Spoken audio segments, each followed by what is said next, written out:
మొత్తానికి 2025 అయిపోయింది.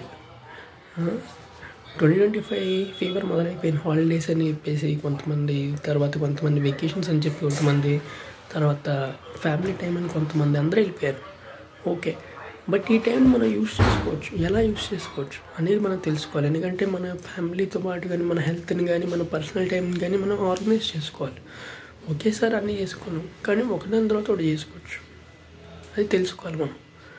ఏంటంటే ఎలాగా కొత్త విషయాలు తెలుసుకోవాలి, కొత్త కొత్త ప్లేస్ ఎక్స్ప్లోర్ చేయాలి. అది హాలిడే అంటే. హాలిడే అంటే ఏదో వెళ్ళిపోయి అది చేసేసి ఇది చేసేసి కాదు. ఒక సిస్టమ్, ఒక ప్లానింగ్, ఒక గైడ్స్ని కానీ తీసుకోండి.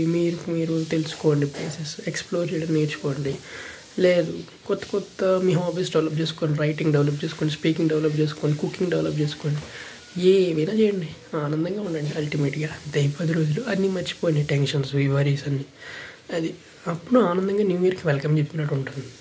లేదు, నాకు ఇవన్నీ సెట్ కావనుకుంటే చిల్లు కొట్టినారా అంతే.